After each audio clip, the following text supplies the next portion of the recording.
The velvet curtains were the first thing he noticed. Not with his eyes, with his skin. The way thick fabric holds cold air differently than an empty room. The way old theater seats exhale dust when no one has sat in them for hours. The way silence in a historic building has weight, real weight, like something ancient pressing gently against your chest. Caelum Rowe had been inside the Crescent Lyric Theater enough times to know its sounds by heart. The groan of the third step on the east staircase. The faint hiss of the climate control unit near the backstage corridor. The particular echo the grand piano made when he struck middle C. Slightly warm on the left, slightly hollow on the right. He knew this building the way most people know their own faces. By feel. He had been blind since he was 7 years old. And in 24 years since then, he had learned something most sighted people never figure out. The world is not built for people who cannot be seen. It is built for visibility, for presence, for the kind of confidence that walks into a room and expects to be noticed. Caelum had none of that. What he had instead was patience, and memory, and a pair of hands steady enough to tune a 9-foot Steinway concert grand to within 2 cents of perfect pitch, in the dark, in a building full of wealthy strangers who never once looked at him directly. That was fine. That was how he survived. Tonight had been a charity gala. The kind with crystal glasses and soft string arrangements and men in tailored suits who donated enough money to put their names on bronze plaques. Caelum had arrived 4 hours before the guests. He always did. He worked early. He worked quietly. He left before the crowd arrived. That was the arrangement. Stay small. Stay invisible. Stay safe. By the time the gala ended, he had already finished his work and retreated to wait for the building to clear. He just needed the last few guests to leave. Then he could slip out through the service entrance. Simple. That was the plan. But exhaustion had other ideas. He had been on his feet for nearly 11 hours. His shoulders ached. His head felt thick. He climbed the east staircase, third step groaning exactly when he expected, and found his way to the upper balcony. Empty, he assumed. The gala crowd never came this high. He located a row of seats by running his fingertips along the brass railing. Found an aisle seat, lowered himself down, and something shifted beneath him. Not the seat. Something warm. Something solid. Something breathing. He froze. Every nerve in his body went rigid. And then a voice spoke. Low, calm, unhurried. Stay. That should have been the moment everything went wrong. One word from a stranger in a dark theater. A blind man sitting somewhere he wasn't supposed to be. Every logical instinct in Caelum's body said, stand up, apologize, and leave fast. But the strange thing about exhaustion, real exhaustion, the kind that lives in your bones, is that it does not always listen to logic. And the stranger's voice did not carry threat. Carried something else entirely. Something Caelum had not felt in a very long time. Stillness. Real stillness. The kind that does not ask anything from you. That should have been the moment everything went wrong. But the strange thing about fate is that sometimes it begins with a mistake that feels exactly like safety. Caelum Rowe did not wake up trusting people. He woke up counting steps. Every single morning, without fail. His feet touched the cold hardwood floor of his apartment on Delridge Avenue, and his brain immediately started running calculations. 14 steps to the bathroom. 7 steps from the bed to the window. 32 steps from his front door to the elevator. Numbers were reliable. Numbers did not change without warning. People did. He had been living alone in the same one-bedroom apartment for 3 years. The building was older, slightly run down, the kind of place where the radiator knocked against the pipes in winter and the upstairs neighbor moved furniture at 11 at night like it was a hobby. None of that bothered him. What he loved about that apartment, the single thing he would not trade for anything, was the upright piano against the east wall. It was an old Yamaha U1. Not pretty. The lacquer had chipped along the left side of the fallboard. 2 of the ivory key surfaces were cracked at the edges. The sustain pedal had a slight squeak that returned no matter how many times he adjusted the mechanism. But the tone was honest. That mattered more than looks. Caelum worked as a private piano tuner and restoration specialist. It was quiet work, precise work, the kind of job that required showing up, doing the task, and disappearing before the client had time to feel awkward about the blind man in their home. He had built a small but reliable client list over 5 years. Private residences, a recording studio in Capitol Hill, 2 churches, and the Crescent Lyric Theater, his most consistent contract. The theater brought him in before major performances, after touring artists left, and sometimes in the middle of long rehearsal weeks when the piano drifted from the humidity changes. He liked the theater. It had a logic to it. Everything stayed where it was supposed to stay. The grand piano was always center stage, 22 steps from the left wing entrance. The tuning kit storage was always in the 3rd cabinet from the left in the basement prep room. The east staircase always groaned on the 3rd step. Consistency. That was what made a space safe. But people were a different problem entirely. That morning, 3 days before the charity gala, Caelum had arrived at the theater for a routine tuning session. He had barely made it through the stage door when he heard the stage manager's voice. Jerome Alcott, late 40s, loud talker, the kind of man who believed he was being helpful when he was actually just being controlling. Hey, Rowe, you here alone again? Caelum stopped walking. I'm always here alone, Jerome. Yeah, but a pause. The shuffle of footsteps. Jerome moving closer, the way people did when they were about to say something they thought was kind but wasn't. I just mean there's a lot of equipment around today. Set crew left stuff in the wings. I don't want you tripping over anything. Caelum kept his voice even. I'll be fine. I could have someone walk with you. Marcus is around somewhere. I don't need Marcus. Silence. Jerome meant well. That was the infuriating part. The people who wanted to hold your hand, guide you through doorways, narrate the obvious, they always meant well. What they never understood was that their help was not help. It was a reminder. You are different. You are fragile. You cannot manage without us. Caelum had been managing since he was 7 years old. He did not need a guide for a building he had memorized. He thanked Jerome briefly and moved on. 22 steps to center stage. The piano was exactly where it always was. He opened his kit, set up his tools by touch, let his fingers find the keys. And for the next 2 hours, the only thing in the world that mattered was the sound. That was what he loved most about this work. Sound did not care what you looked like. Sound did not lower its voice when you walked into a room. Sound just existed, honest and complete, and asked nothing back. He finished the session, packed up, and was heading toward the stage door when he caught a piece of conversation drifting from the production office. 2 voices, both sharp, both careful. One name came through clearly. Halvorsen. Riven Halvorsen. Caelum did not recognize it immediately. But the way the 2 men said it, lowered voices, clipped syllables, the kind of careful tone people used around names that carried weight, told him everything. Whoever Riven Halvorsen was, he was someone the theater board was nervous about. And in Caelum's experience, when powerful people made other powerful people nervous, it was never about nothing. He filed the name away and kept walking. He had no reason to care. He would come in before the gala, tune the piano, and leave. Simple. That was always the plan. That night, 3 days later, Caelum returned for the pre-gala session. He finished tuning by 9. The theater manager had already left. He packed his kit slowly, more tired than usual. The week had been long. He sat on a road case near the stage door and waited for the building to quiet down. 30 minutes passed, then 40. He could still hear voices somewhere above him.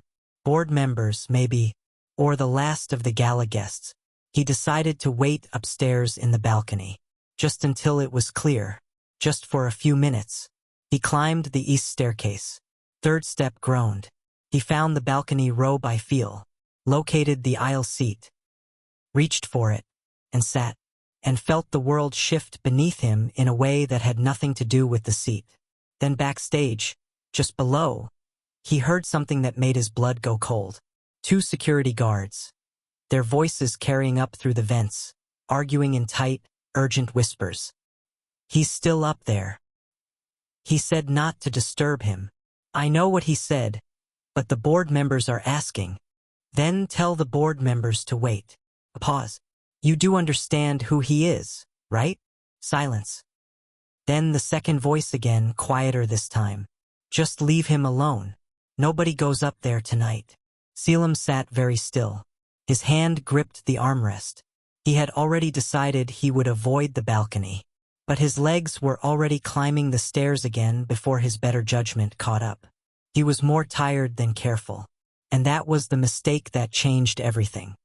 The balcony smelled like cedar. That was the first thing that did not belong.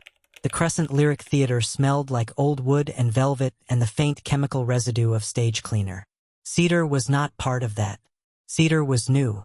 Caelum's hand trailed lightly along the brass railing as he moved down the row. He counted seats quietly in his head. 1, 2, 3. He reached the fourth seat, the one he had used twice before during late-night waits, and lowered himself into it, or tried to. The seat did not feel like a seat. It was warm, firm, and it shifted, not dramatically, just slightly, the way a chest moves when it holds a slow, deliberate breath. Caelum's entire body locked. He did not jump up. He did not make a sound. His brain went quiet the way it always did in moments of danger, not panicked but sharp, focused, listening for every piece of information the air would give him. Warmth, rising from below him, from the body his weight had just pressed against. Fabric, fine. Not polyester, something heavier, more dense. A wool blend, maybe. Expensive. Scent. And this was the part that did not make sense. Not aggression. Not alcohol. Not the sharp cologne most wealthy men wore like armor. Cold iron. Cedar. Something clean underneath it like rain on stone. Dominant. Not performed dominance. Not the aggressive kind that pushed into your space and dared you to react. This was the other kind. The kind that simply existed and did not need to announce itself. Caelum opened his mouth. Oh, I'm so sorry I didn't. Stay. One word. That was all. Low. Unhurried. Not a command exactly. More like a fact being stated. Stay. Caelum's apology died in his throat. He should stand up. Every reasonable part of him knew that. Stand up. Apologize properly. Locate the staircase. And leave. That was what survival looked like. That was what staying small and invisible looked like. He told his legs to move. His legs disagreed.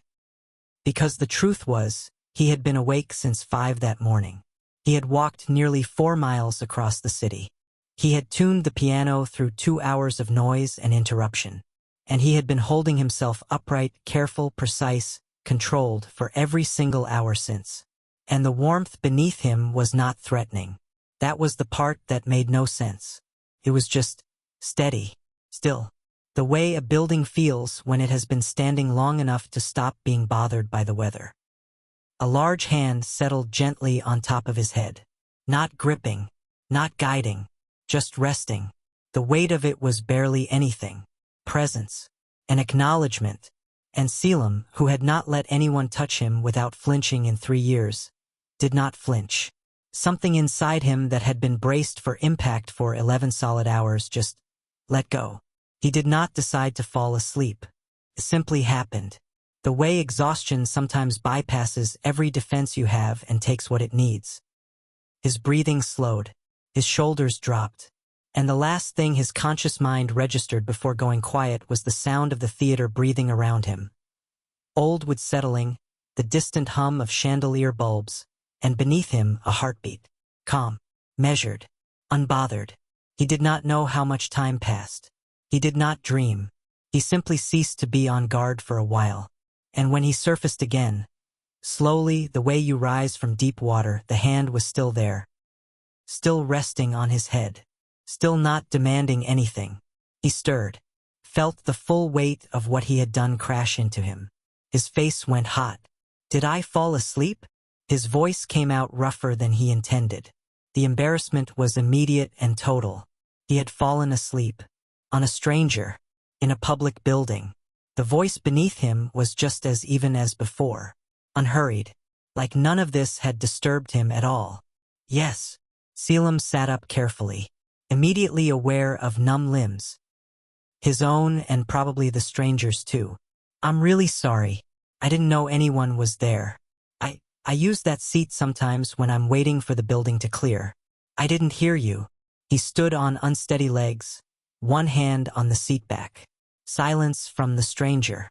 Then Caelum asked the question that had been living in the back of his throat since the moment he woke up. Are you angry?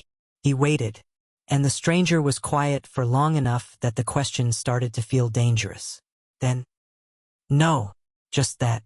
No elaboration. Caelum exhaled. The stranger's voice carried no warmth exactly, but no threat either. Just neutrality. Clean and complete. I didn't know then that the man beneath me could buy the entire theater without blinking, or that staying in that balcony seat, for reasons I still don't fully understand, would make him the most dangerous ally I would ever have. The Omega had gone still again. Riven Halvorsen did not move. He had not moved in 41 minutes. That was not something he planned. He was not a man who made a habit of sitting quietly in dark theaters while strangers slept on him. His schedule did not allow for it. His patience, by most accounts, did not allow for it either. Ask anyone who had sat across from him in a boardroom. They would describe a man who did not wait, who did not repeat himself, who ended conversations with the quiet efficiency of someone closing a file folder. Clean, final, done. But the Omega had not known any of that. That was the part Riven kept returning to. He had arrived at the Crescent Lyric Theater early that evening not for the gala. He despised charity galas.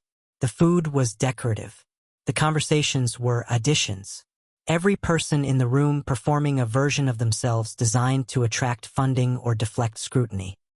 He had come because the theater's board of directors had recently approved a capital restructuring that did not add up. Riven's investment firm, Halvorsen Capital, had stakes in 2 of the charitable foundations tied to the theater's arts education programs. On paper, the numbers moved the right direction. In reality, the distributions were arriving late. Amounts were inconsistent.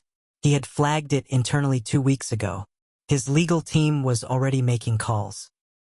But Riven liked to see things directly before he made decisions. So he had dismissed his security detail for the evening, climbed to the upper balcony before the gala ended, and watched the board members below work the room. He was noting names, behaviors, who spoke to whom, who avoided eye contact with whom. Then the east staircase groaned. He heard the careful footsteps, the deliberate pace, someone who knew exactly where to place their feet.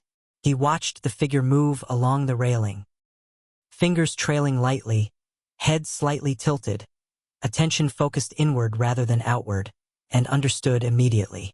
Blind, moving with the kind of precision that only came from years of practice, from memorizing a space so thoroughly that the body moved through it on its own. Riven had not announced himself. He was not entirely sure why. Part of it was practical. He preferred not to be recognized in an empty building with no security present. Part of it was something else. Something harder to name. Curiosity, maybe. The Omega reached the 4th seat. Saturday. And everything that followed was not something Riven had prepared for. Most people who accidentally entered his space reacted one of 3 ways. Fear. The immediate physical kind that showed up in breath and posture and the sudden sharp smell of panic. Recognition. The moment they identified who he was, the shift in behavior. Over-apologetic, artificially deferential, recalibrating every gesture toward what might be useful. Or performance. The ones who saw an opportunity and adjusted accordingly. The Omega had done none of those things. He had been embarrassed, and then, when given a single word, had simply stayed. Not because he knew who Riven was, because he was exhausted and the moment felt safe. That distinction mattered. Power changes the way people breathe around you. Most people inhale carefully the moment they recognize it, like the air itself might cost them something. They measure what they say. They monitor what they ask for. Even kindness becomes a transaction. But this Omega had breathed normally, without calculation, without agenda. For 41 minutes, Riven had sat completely still. His leg going numb somewhere around the 20-minute mark, 3 separate security texts going ignored, because something about the weight of that trust felt important enough not to disturb. He was not a sentimental man. He would not have described what he felt as tender. But he stayed. Then the Omega stirred. Then came the question, "Are you angry?" And Riven paused. Not because he was deciding, because the question itself was striking. Not "who are you" or "what are you doing here" or "I'm calling security." Are you angry? The most vulnerable ask possible. The one that said, "I know I made a mistake. And I need to know what it's going to cost me." Riven had heard people ask that question before, usually in boardrooms, usually after very expensive errors. It always came from fear. This was different. Came from somewhere deeper than fear. Something that had been asked that question enough times that it had become reflex. "No," he said, and he meant it. The Omega visibly exhaled. That small release of tension, the shoulders dropping, the jaw unclenching, told Riven more than most people revealed in an entire negotiation. He watched the young man steady himself against the seat back, his legs clearly stiff from the position. Riven's eyes moved to his hands. Steady hands. Precise. With old scars running along the knuckle lines, the kind that came from years of fine mechanical work. Metal edges. Tuning pins. Tools handled daily with care. He was filing all of it. Then the Omega spoke quietly. "I'll get out of your way." He began to move toward the aisle. And from somewhere below, from the lobby corridor, clear as a bell through the ventilation gap, came voices. Sharp, purposeful. Footsteps heading toward the east staircase. The Omega stopped, his head tilted at the exact angle of someone tracking sound. Then he whispered, "They shouldn't see me here." Riven's eyes moved toward the staircase door. "Why?" The pause that followed lasted long enough to mean something. Then the Omega said it, quietly, carefully, like a man setting down something heavy that had been crushing him for weeks. "Because they think I've already seen too much." The voices were getting closer. Caelum could count them by their footsteps. 2 sets, both heavy. One with a slightly uneven gait, right foot landing harder than the left, the kind of weight distribution that came from a healed injury or an old habit. Board members, his gut said. Not staff. Staff moved quickly through back corridors and kept their sound close to the floor. These were men who expected the building to accommodate them. "We need to move," the stranger said. Not a suggestion. Caelum did not argue. He followed the sound of the stranger rising from the seat, fabric shifting, the soft displacement of air, and stayed half a step behind as they moved deeper into the balcony, away from the staircase entrance. There was a secondary door at the far end of the upper level. Caelum knew it, a maintenance corridor that looped around to the east wing. He had used it once before when he needed to avoid a vendor the theater manager was arguing with in the lobby. "Far end of this row," Caelum said quietly. "There's a door. It connects to the east maintenance corridor. You know this building. I know every building I work in." A pause. Then, "Lead." They moved fast. Caelum's hand trailed the seatbacks. 1, 2, 3, 4. Counting automatically. His feet finding the slight incline of the balcony floor without hesitation. 12 seats to the far wall. He found the door by feel.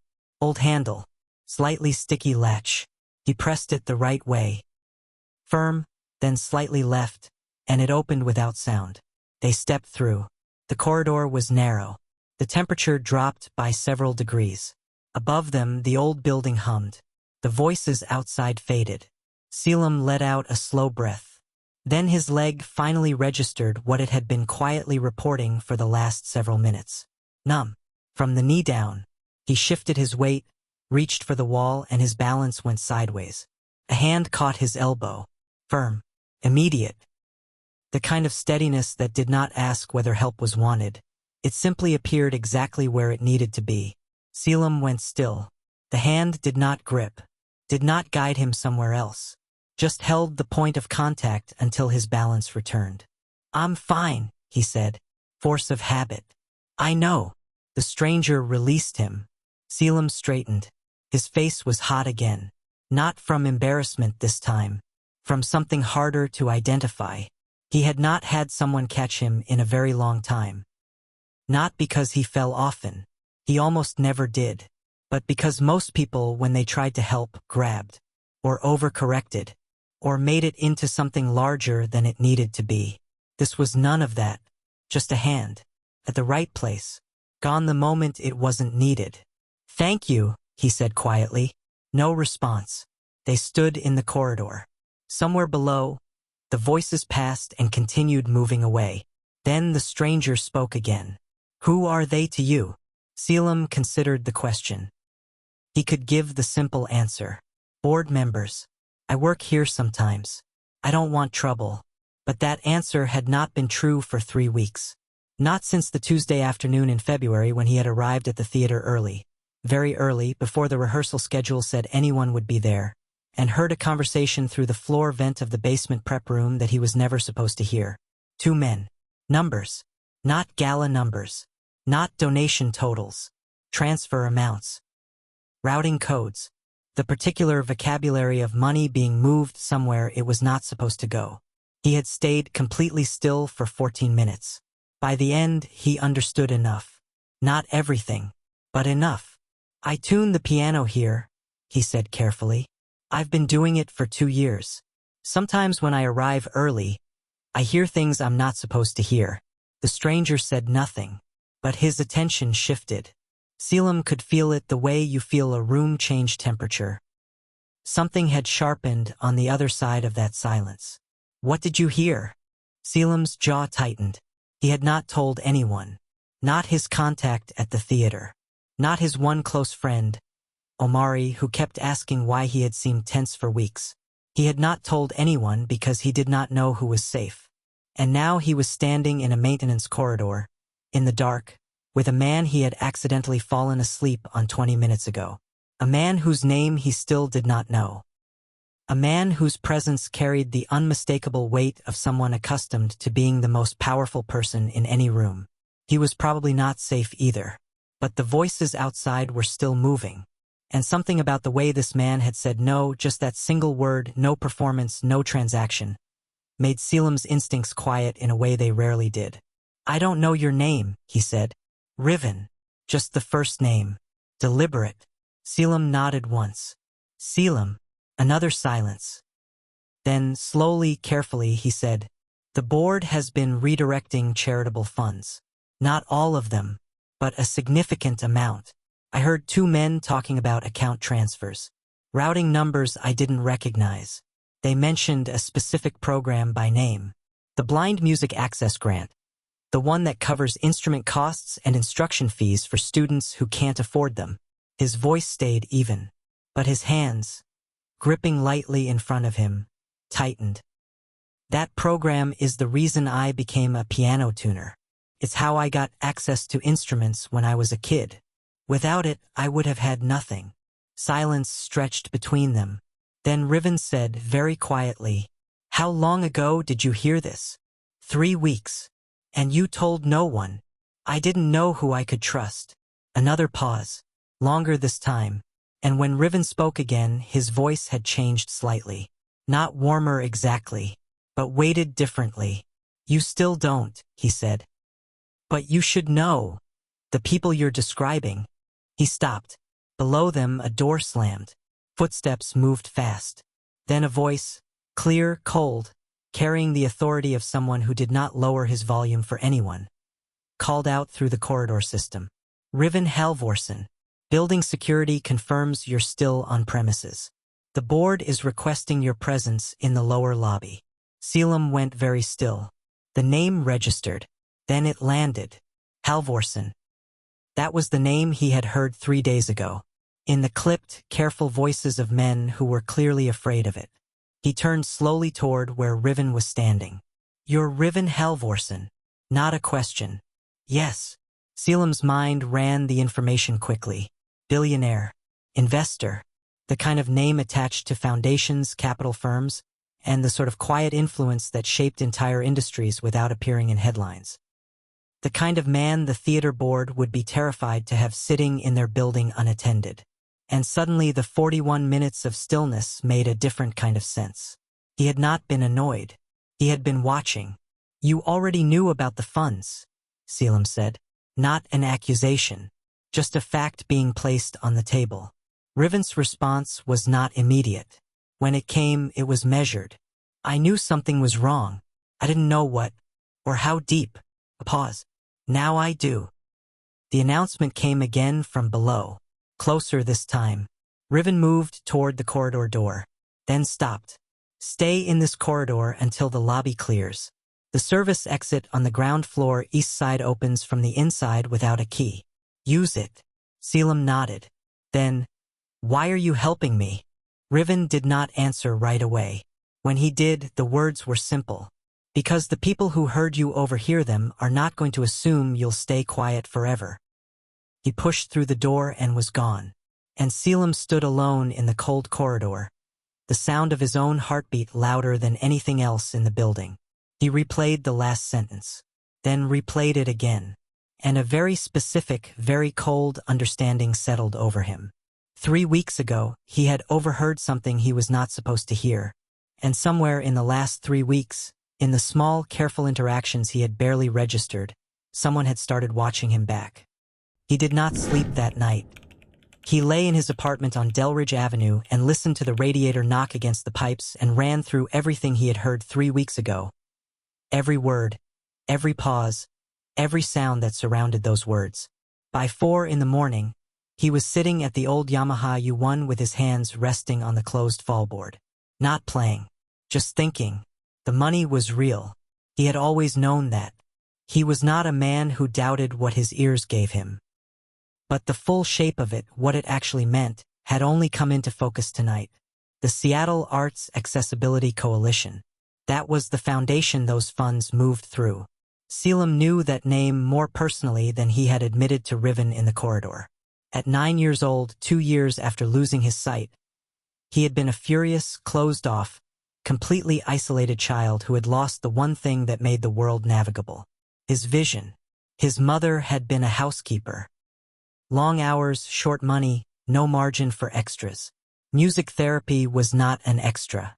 It was a lifeline. But lifelines cost money. The Seattle Arts Accessibility Coalition had a grant program for blind children in low-income households. His mother had applied without telling him.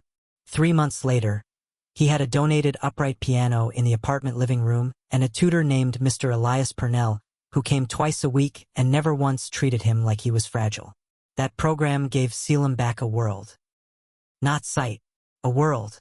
The piano became the place where blind did not mean limited, where his hands moved faster and more accurately than most sighted players, where he became someone who did not need to be watched over. The grant ran for 4 years. By the end of it, he had found his vocation. And now, 20-some years later, those same funds were being skimmed by men in tailored suits who never once thought about what they were actually taking. They were not taking money. They were taking futures. From children who could not see. From families with no other options. From kids like him. Caelum pressed his fingers lightly against the fallboard. He understood now why he had not been able to say anything for 3 weeks.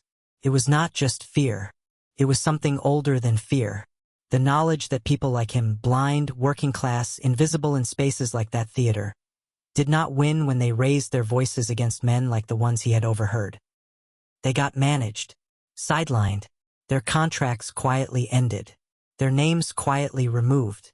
He had survived this long by staying below the level where people made decisions about others. Speaking up put him directly in that line of fire. But Riven Halvorsen had said something that would not leave him alone. The people who heard you overhear them are not going to assume you'll stay quiet forever. Caelum had spent 3 weeks hoping that if he stayed quiet enough, the situation would resolve without him. That hope was gone now. He was already in it. The question was not whether. The question was what he was going to do. The next morning, he arrived at the Crescent Lyric Theater for a routine maintenance check. He did not expect to see anyone. He was wrong. He heard the voice before the footsteps. A stage manager, not Jerome this time, directing someone toward the piano. Then another voice. Male. Mid-50s maybe, based on the slight roughness of it. The particular rhythm of someone who had spent years giving orders and expected the air to move accordingly. The tuner. He's the blind one, right? Caelum kept walking, kept his face even. He reached the stage stairs before the footsteps caught up to him. Rowe. He stopped, turned toward the voice. That's me. A pause. The man moved slightly closer. The scent reached him first. Expensive. Dense. The kind of cologne that announced money before the handshake did. I'm Dominic Viral. I'm on the theater board. Caelum nodded once. Said nothing. I wanted to check in with you. We've had some staff changes coming. Restructuring. You know how it goes. A pause. Wait in it. We're reviewing all the service contracts. Caelum kept his voice neutral. I see. Some contracts are being discontinued. Others are being renewed with adjusted terms. Another pause. Longer. We'd hate to lose someone with your experience. The message was not complicated. Stay quiet. Play along. Keep your contract. Or make noise and lose everything. Caelum held very still. I appreciate you letting me know, he said. Dominic made a small satisfied sound. Good. We understand each other then. He turned to leave. And then footsteps came from the other side of the stage. Measured. Unhurried. Caelum recognized them before Dominic did. Cedar. Cold iron. Rain on stone. The scent arrived a half-second before Riven's voice. Quiet. Even. Dominic. The silence that followed was total. And the temperature in the room changed completely. Caelum stood between them, hearing something he could not see. Dominic Viral, who had just spoken with the easy confidence of a man accustomed to controlling situations, had gone completely still. The kind of stillness that was not calm. The kind that came from sudden, complete recalibration. Riven asked, Do you know who I am? The question was soft, and somehow that made it worse. Dominic's voice, when it came back, was 3 degrees lower and entirely different. Mr. Halvorsen, I wasn't aware you'd be here today. Clearly. One word. And it landed like a closed door. Caelum stood completely still. He could feel Riven somewhere to his right. Not close, but present in the way that certain presences were, taking up more space than their physical body occupied. Then Riven spoke again. Not to Dominic. To Caelum. Are you done here for the morning? Almost, Caelum said. I'll wait. And Dominic Viral, who 60 seconds ago had just threatened Caelum's contract with the pleasant efficiency of a man who did it routinely, said absolutely nothing. Caelum picked up his kit and turned toward the piano. His hands were steady. His mind was running hard, because something had just shifted, and Dominic Viral knew it. And the question Caelum could not answer yet, the one that would keep him up again tonight, was this. Why was Riven Halvorsen, a billionaire with no reason to be in this building on a Tuesday morning, standing on the stage of the Crescent Lyric Theater, waiting for him? The confrontation did not end when Dominic Viral walked away. That was the thing about men like Dominic. They did not lose gracefully. They regrouped. Caelum understood this the way he understood most things, not by seeing it, but by feeling the shape of what was left behind after Dominic's footsteps disappeared down the stage corridor. The air had not relaxed. It had just rearranged. Riven said nothing for a long moment after Dominic was gone. Caelum heard him move, not toward the exit but toward the piano. The slow, deliberate movement of someone settling in to wait. Caelum turned back to the instrument. His hands found the keys. He worked. For several minutes the only sound in the theater was the soft hammer of tuning. The controlled strikes, the small adjustments, the precise intervals that most people never noticed but that lived underneath every performance like a foundation. Then Riven spoke. How long has Viral been on the board? For years, from what I've heard. And before that? I don't know. I only work here. I don't follow board politics. You should start. Caelum's hands paused for just a second. Then he kept working. He threatened your contract, Riven said. Not a question. He suggested it was under review. Same thing.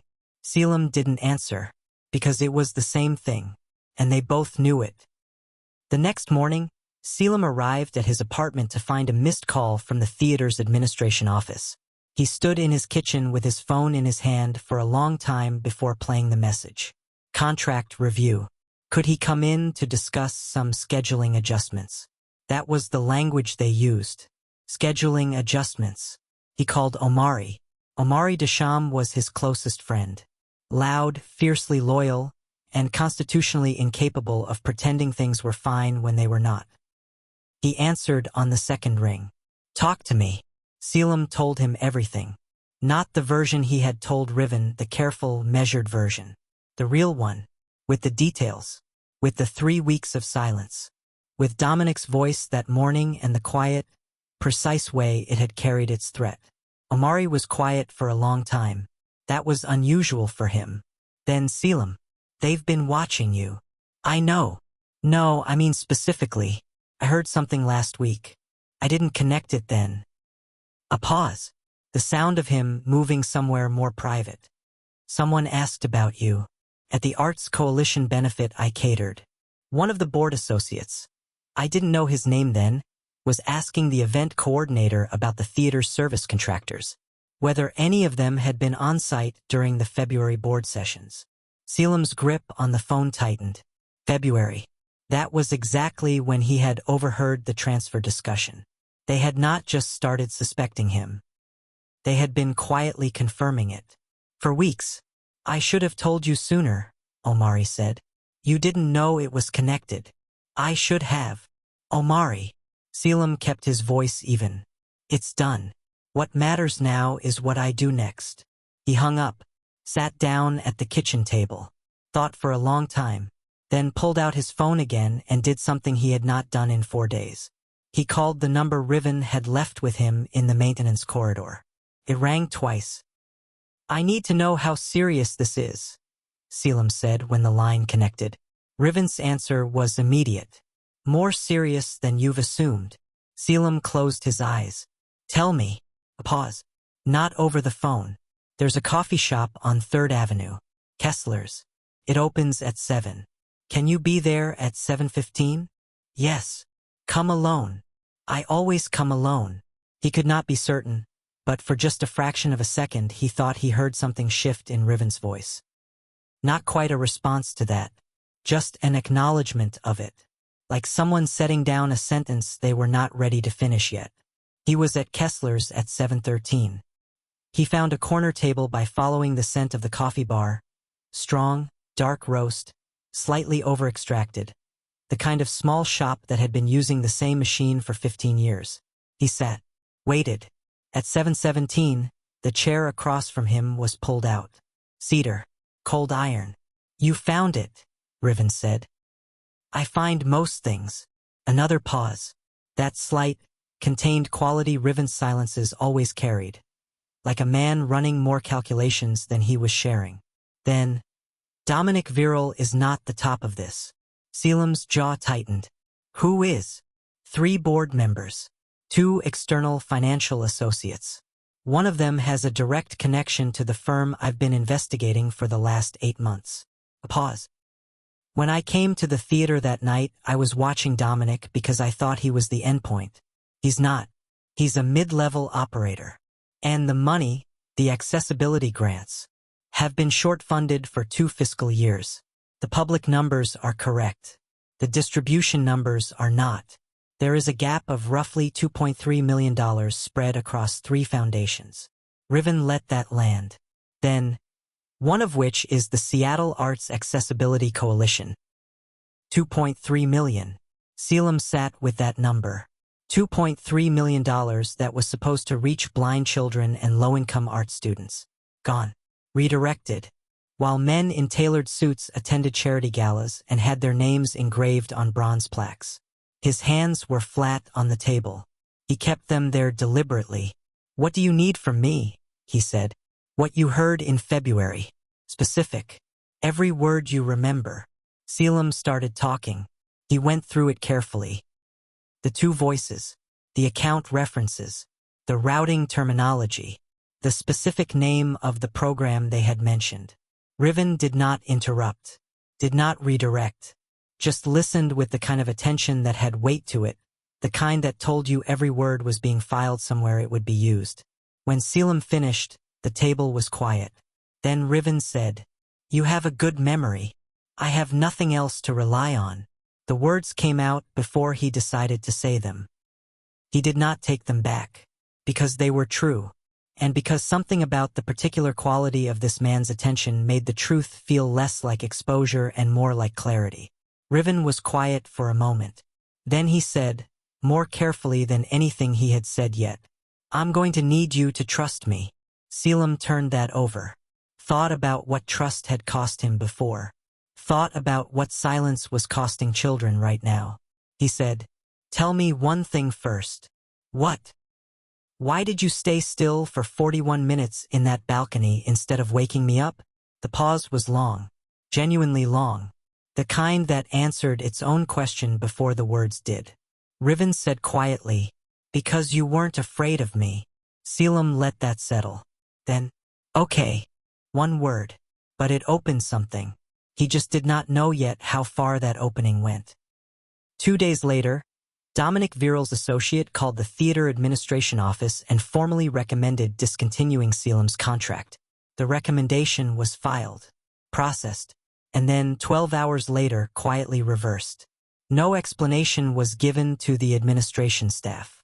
But the reversal carried the digital signature of a legal representative from Halvorsen Capital.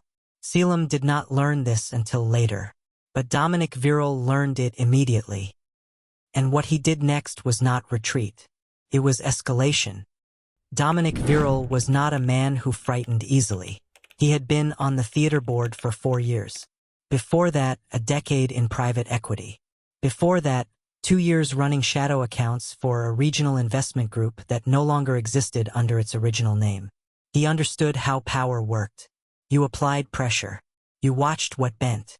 You doubled down where it didn't. That was the system. And for 4 years, the system had worked perfectly. Until the name Halvorsen appeared in the hallway of the Crescent Lyric Theater on a Tuesday morning. He had been careless. He knew that. He had not confirmed Riven Halvorsen's schedule before moving against the tuner. That was a mistake. Not fatal. Not yet. He made 2 calls that evening. The first was to the external financial associate who managed the transfer accounts. "Pause everything. Nothing moves until I say so." The second was to a board member named Prescott Adley. Prescott was 71, cautious by nature, and had been on the theater board for 9 years. He had not directly participated in the fund redirection, but he had known. He had known and said nothing, which made him exactly as accountable. Dominic needed him rattled. The call lasted 8 minutes. By the end, Prescott was in his study with the lights off and his phone on the floor beside him. Dominic was satisfied. Fear, properly placed, was as useful as money. That same morning, Caelum Rowe arrived at the theater for a tuning session. He moved through the building the way he always did, deliberate, quiet, calibrated. He had told Riven everything he remembered. Now he waited. That was the hard part. The waiting. He had spent his entire adult life controlling what he could control. His routes, his tools, his timing. Waiting on someone else's plan was not something he was built for. He reached the stage, set up his kit, and began working through the mid-range register. 12 minutes in, the stage door opened. Different footsteps this time. Lighter than Dominic's. Faster. The rhythm of someone with somewhere to be who had detoured specifically to be here. "Mr. Rowe." A man's voice. Younger than Dominic. Slightly tighter around the vowels. The particular tension of someone carrying news they were not sure how to deliver. Caelum kept his hands on the piano. "Yes.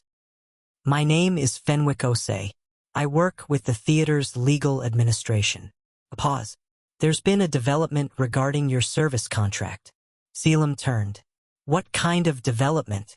"The board voted this morning to reclassify all service contracts under a new vendor framework. The restructuring affects 12 contractors. Including you." Another pause. Longer. "The new terms include a non-disclosure provision." Caelum stood very still. A non-disclosure provision. That mattered. That was a very specific thing to add to a piano tuner's service contract. What does it cover? He asked carefully.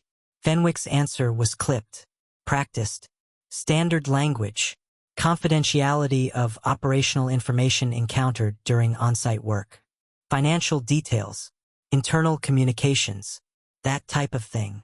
Standard language. Nothing about this was standard. A non-disclosure provision meant they were not just watching him. They were building a paper trail to contain him.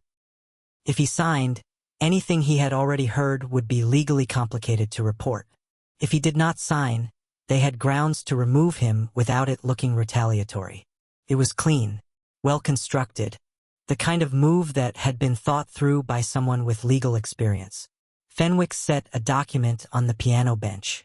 The board requests a response by end of business Thursday. He left. Caelum did not touch the document. He stood at the piano for a long time. Then he pulled out his phone and sent a single text to Riven. They just sent a contract with an NDA. The response came in under 90 seconds. Don't sign it. Don't lose it. Photograph every page. I'll explain tonight. Caelum photographed the document. Then he went back to work. Because that was what survival looked like. You kept your hands steady. You kept your face even. And you did not let them see the moment they made their first real mistake. That night, Riven came to Kessler's again. He arrived 6 minutes after Caelum and sat without preamble. They're scared, he said. I know. The NDA confirms it. If they had real leverage over you, they would have just ended the contract. This is a containment move. Riven paused. Which means they believe you have something they can't dismiss. I do. Yes. A short pause. I need you to understand something. What I'm about to do will be visible. Not publicly, not immediately. But Dominic and the others will know it's coming. And when they do, they will look for a target. Caelum said nothing. Waited. You will be the most obvious one. I know that. Knowing it and being ready for it are different things. Caelum turned his coffee cup slowly on the table. He thought about the 9-year-old boy whose mother filled out a grant application without telling him. He thought about Mr. Elias Purnell arriving twice a week with the patience of someone who had decided Caelum deserved to be taken seriously. He thought about every child who would apply for that same program next year and find the money gone. Then he said the only thing there was left to say. Do what you need to do. Riven was quiet for a moment. I need one more thing from you. What? I need you to trust that I will not let them get to you. The statement landed differently than Caelum expected. Not like a guarantee. Not like a contract clause. Like something a person says when they mean it in a way that makes them slightly uncomfortable. Caelum thought about the 41 minutes of stillness in the balcony. The hand resting on his head. No pressure. No agenda. Just steady. I already do, he said quietly. And Riven, who had not shown any external reaction to anything in the entire time Caelum had known him, went very quiet. The kind of quiet that was different from his other silences. Softer somehow. Less controlled. 3 days later, Riven's legal team filed a formal audit request with the Seattle Nonprofit Regulatory Board.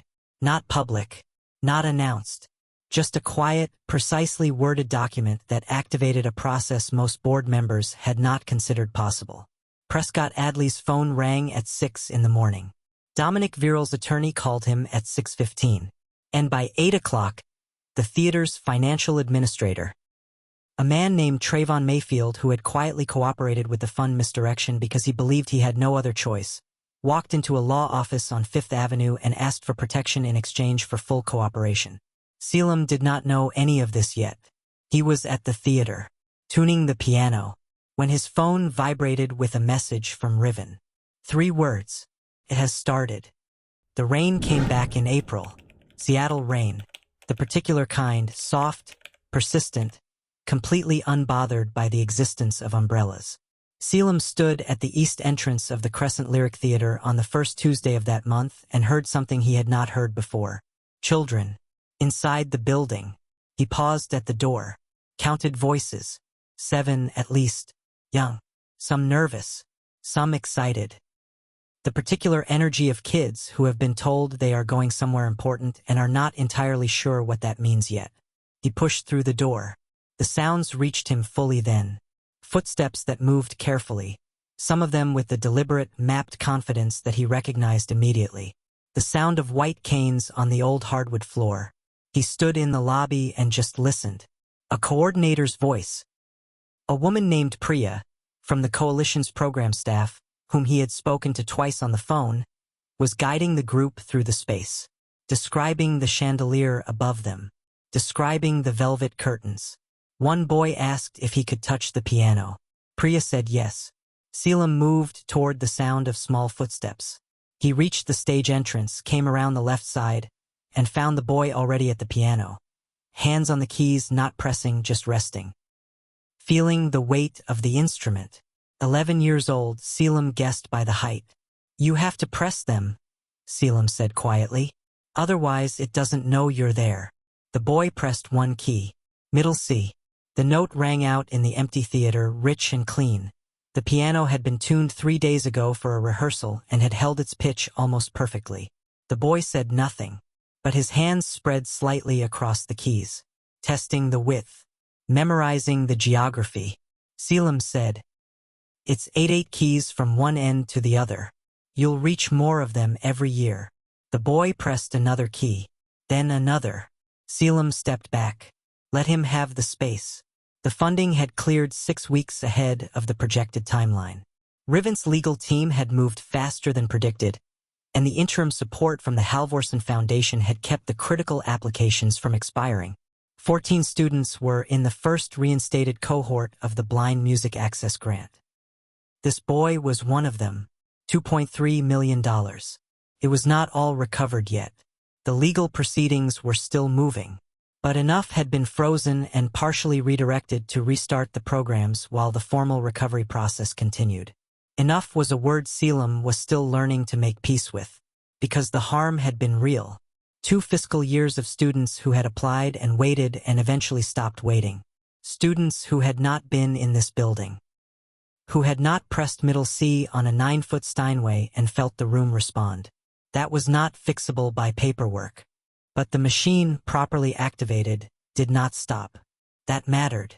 He turned from the stage and walked back through the lobby, past the bronze plaques on the east wall. He ran one finger along the edge of one, not reading it, just noting the surface. The raised letters, names, donors, men who had put their money into an institution and expected something back. Some of them had done exactly what they said they would do, and some had not. The difference between those two things was not always visible, but it was always true. Caelum stopped at the bottom of the east staircase, put one hand on the railing. He had not been to the upper balcony since the night this started. He went up now. Third step, groaned. He counted to 12. Found the row. Found the 4th seat. Saturday. The theater below him was filling with the sounds of the program beginning. Priya's voice, the children's voices, the particular resonance of an old building holding new sound. Caelum sat with his hands in his lap. He had been careful his entire life. He had stayed small because small was safe. He had stayed invisible because invisible did not get targeted. And those instincts had not been wrong exactly. They had been built on real experience. The world was not always careful with people it could not fully see, but careful had a ceiling. And somewhere in the last several months, in the corridors and coffee shops and dark backstage passages of a theater he had tuned for 2 years, he had begun to understand something. Staying small did not protect you from being noticed. It only meant that when you were finally noticed, you had less room to stand. He heard footsteps on the east staircase. Long, even, unhurried. Third step, groaned. He did not turn. He heard Riven reach the balcony row, move down the aisle and sit in the 3rd seat. Not the 4th. His own seat. The one he had actually been sitting in on the night a blind piano tuner sat on his lap and changed everything he thought he understood about trust. "They started the program," Caelum said. "I know. I spoke with Priya this morning. The boy, the one who was flagged. He played middle C." A pause. "Good." The word was simple, but the weight of it was not. They sat quietly. Below them, a piano note rang out again. Then two more. The beginning of something. "This is finished," Riven said. Not the investigation that was still moving. It would move for months. He meant something else. Caelum understood. He turned his head slightly toward the third seat. "You said you were tired," he said. "In the corridor. Tired of people calculating how to look at you." "Yes. I can't look at you at all." "I know. And you stayed." "Yes." Caelum thought about the 4 seconds. The room with no furniture. The startling simplicity of a space with nothing to navigate around. "I stopped being afraid in the balcony," he said quietly. "Not because you were safe. I didn't know that yet."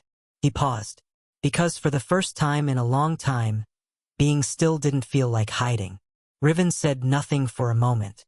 Then his hand appeared, not on Caelum's head this time. Open. Beside him. Waiting. Not demanding.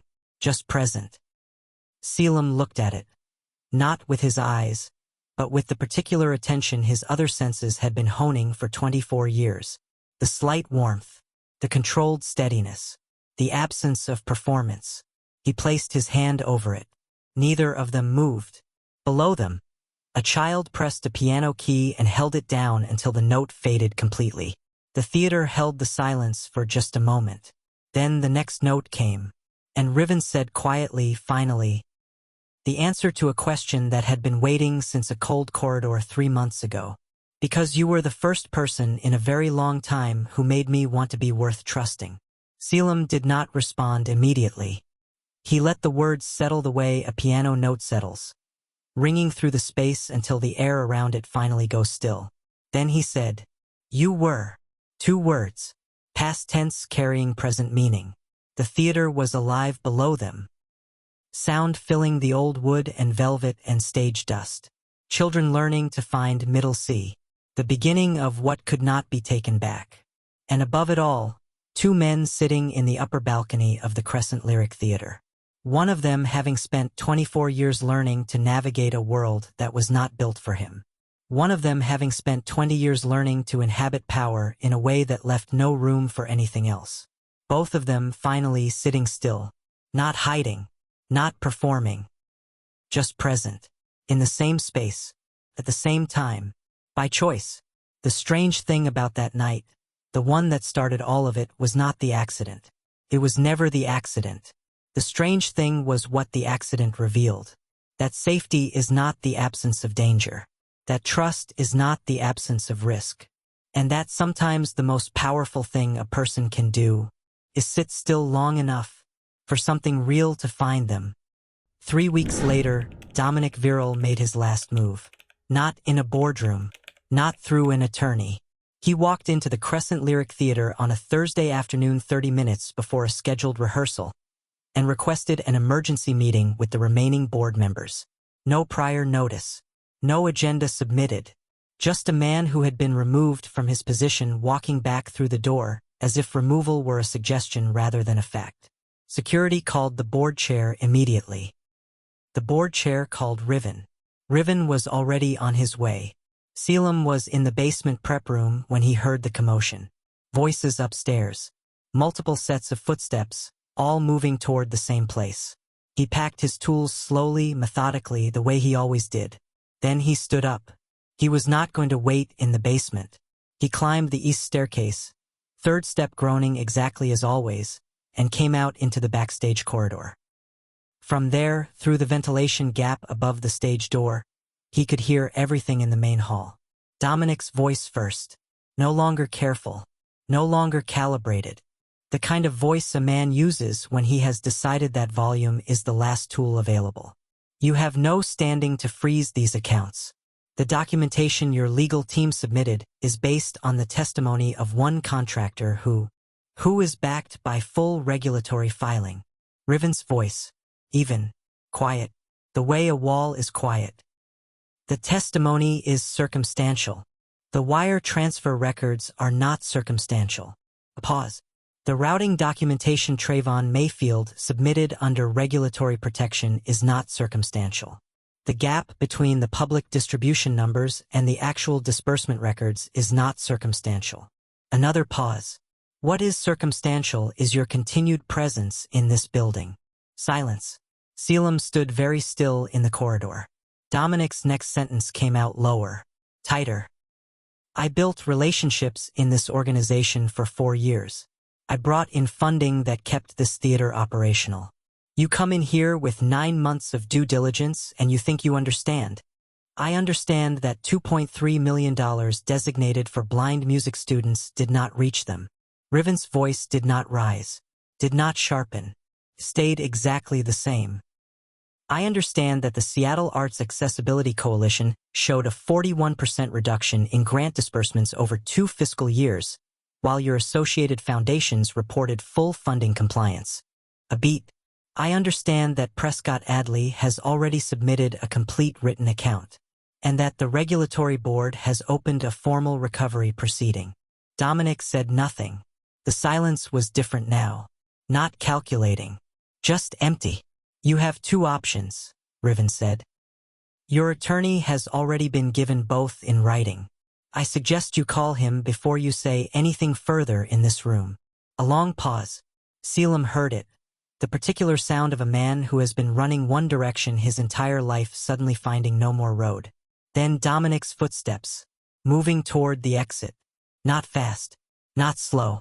The careful, controlled pace of someone making sure the last thing they gave away was their dignity. The main hall door opened, closed, silence. Caelum let out a breath he had not realized he was holding. He heard the remaining board members begin speaking among themselves, low, fractured sentences, the verbal equivalent of a room checking whether the walls were still standing. Then one set of footsteps moving through the hall toward the backstage corridor. Measured, long, even, cedar, cold iron. Riven came through the stage door and stopped. You were listening, he said.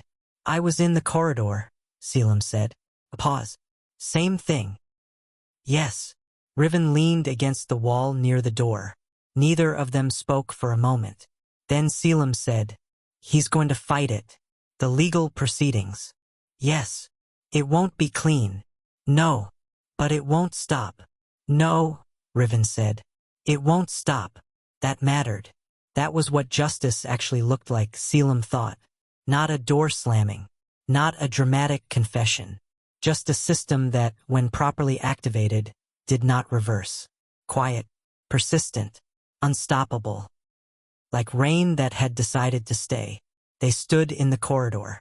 The rehearsal was beginning somewhere above them. The faint tuning sounds of a string quartet. The particular chaos of musicians finding their footing. The Accessibility Grant Program, Caelum said. How long before the recovered funds can be redistributed? Best estimate 2 disbursement cycles. Possibly 3. Riven paused. The regulatory board is prioritizing the arts education programs. They've flagged the blind access grants specifically. Caelum nodded. 2 cycles. Maybe 6 months. Maybe 9. Not immediate, but moving. There's a student, he said quietly. I heard about him through my old tutors network. 11 years old. Lost most of his vision last year from a degenerative condition. His parents applied for the accessibility grant in January. Riven said nothing, just listened. His application is in queue. Has been for 3 months. Caelum paused. The fund hold is why nothing has processed. A long silence. I'll flag it specifically, Riven said, to the regulatory team. Pending recovery authorization, I can release interim funds from the Halvorsen Foundation directly. Caelum turned toward him. That's not your obligation. No, Riven said simply. It's not. The word but was there. Unspoken, but present. Caelum turned back toward the corridor wall. His hands were in his jacket pockets. He thought about asking the question that had been living at the back of his mind for 3 weeks. He had been careful not to ask it directly. Careful because the answer might rearrange things in ways he was not certain he was ready for. But careful had been the mode of his entire life. And careful had its costs. He said, Why did you stay? Riven did not need clarification. He knew exactly what was being asked. The balcony. The 41 minutes. The question that Caelum had asked once before, briefly, and Riven had answered with "You weren't afraid of me," which was true but not complete. This time Riven was quiet for longer. Caelum waited. He was good at waiting. "I stayed," Riven said finally, "because I was tired." A pause. "Not from work." Another pause. "Tired of every person in every room calculating the exact right way to look at me." He stopped there. Caelum thought about what he had said in the coffee shop. "I have nothing else to rely on." The symmetry was not something he could ignore. Two men in the same city, in the same building. Both exhausted in ways that had nothing to do with hours worked. Both managing the particular weight of being a version of themselves that other people never fully saw. One managing invisibility. One managing overexposure. Different problems. Same isolation. Caelum said, "I was afraid when I woke up." "I know. But not for the reason you might think." He paused. Chose the words with care. "I wasn't afraid of who you were or what you might do. I was afraid because for about 4 seconds, before I was fully awake, I forgot to be careful." He let that sit. Then, "I haven't done that in a long time." The corridor was quiet. Above them, the string quartet settled into something slow. Not sad exactly, but searching. Riven's voice came back lower than before. "What happened in those 4 seconds?" Caelum thought about it honestly. "Nothing," he said. "That was the thing. Nothing happened. And it felt strange. Like a room with no furniture. You don't realize how much you've been navigating around things until there's nothing to navigate." A long silence. Riven let it stretch. Then, "Caelum," his name, said simply, without the careful neutrality. Just the name. The way a person says a name when they're using it to cross a space rather than fill it. Caelum turned slightly toward him. And then something happened that Riven Halvorsen had apparently not planned, because the half-second pause before it told the story clearly enough. A hand, like, resting against the side of Caelum's face. Not controlling. Not possessive. Just present. The way it had been in the balcony. Steady and still and asking nothing. Caelum stood completely still. His heart was doing something his face was not showing. Then Riven said quietly, "Why me?" and stopped. The question hung there, unanswered. Not because Caelum did not know the answer, but because some answers, when spoken too soon, lose the weight they need to carry. He reached up, put his hand over Riven's, held it there for a moment, then gently moved it down. "Ask me again," he said quietly. "When this is finished." Riven's hand dropped. The silence between them settled into something that was not distance. It was the opposite. The kind of quiet that exists between two people who have agreed, without words, that something is real, and that it can wait. Just not forever. The rain came back in April. Seattle rain. The particular kind, soft, persistent, completely unbothered by the existence of umbrellas. Caelum stood at the east entrance of the Crescent Lyric Theater on the first Tuesday of that month and heard something he had not heard before. Children. Inside the building. He paused at the door. Counted voices. 7 at least. Young. Some nervous. Some excited. The particular energy of kids who have been told they are going somewhere important and are not entirely sure what that means yet. He pushed through the door. The sounds reached him fully then. Footsteps that moved carefully, some of them with the deliberate, mapped confidence that he recognized immediately. The sound of white canes on the old hardwood floor. He stood in the lobby and just listened. A coordinator's voice. A woman named Priya, from the coalition's program staff, whom he had spoken to twice on the phone, was guiding the group through the space, describing the chandelier above them, describing the velvet curtains. One boy asked if he could touch the piano. Priya said yes. Caelum moved toward the sound of small footsteps. He reached the stage entrance, came around the left side, and found the boy already at the piano. Hands on the keys, not pressing, just resting. Feeling the weight of the instrument. 11 years old, Caelum guessed by the height. "You have to press them," Caelum said quietly. "Otherwise it doesn't know you're there." The boy pressed one key. Middle C. The note rang out in the empty theater, rich and clean. The piano had been tuned 3 days ago for a rehearsal and had held its pitch almost perfectly. The boy said nothing, but his hands spread slightly across the keys, testing the width, memorizing the geography. Caelum said, "It's 8 keys from one end to the other. You'll reach more of them every year." The boy pressed another key, then another. Caelum stepped back. Let him have the space. The funding had cleared 6 weeks ahead of the projected timeline. Riven's legal team had moved faster than predicted, and the interim support from the Halvorsen Foundation had kept the critical applications from expiring. 14 students were in the first reinstated cohort of the Blind Music Access Grant. This boy was one of them. $2.3 million. It was not all recovered yet. The legal proceedings were still moving, but enough had been frozen and partially redirected to restart the programs while the formal recovery process continued. Enough was a word Caelum was still learning to make peace with, because the harm had been real. 2 fiscal years of students who had applied and waited and eventually stopped waiting. Students who had not been in this building. Who had not pressed middle C on a 9-foot Steinway and felt the room respond. That was not fixable by paperwork. But the machine, properly activated, did not stop. That mattered. He turned from the stage and walked back through the lobby, past the bronze plaques on the east wall. He ran one finger along the edge of one. Not reading it, just noting the surface. The raised letters. Names. Donors. Men who had put their money into an institution and expected something back. Some of them had done exactly what they said they would do, and some had not. The difference between those two things was not always visible, but it was always true. Caelum stopped at the bottom of the east staircase, put one hand on the railing.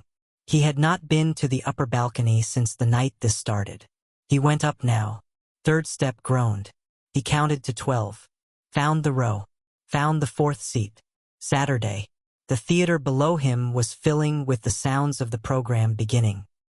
Priya's voice, the children's voices, the particular resonance of an old building holding new sound. Caelum sat with his hands in his lap. He had been careful his entire life. He had stayed small because small was safe. He had stayed invisible because invisible did not get targeted. And those instincts had not been wrong exactly. They had been built on real experience. The world was not always careful with people it could not fully see, but careful had a ceiling. And somewhere in the last several months, in the corridors and coffee shops and dark backstage passages of a theater he had tuned for 2 years, he had begun to understand something. Staying small did not protect you from being noticed. It only meant that when you were finally noticed, you had less room to stand. He heard footsteps on the east staircase. Long, even, unhurried. 3rd step, groaned. He did not turn.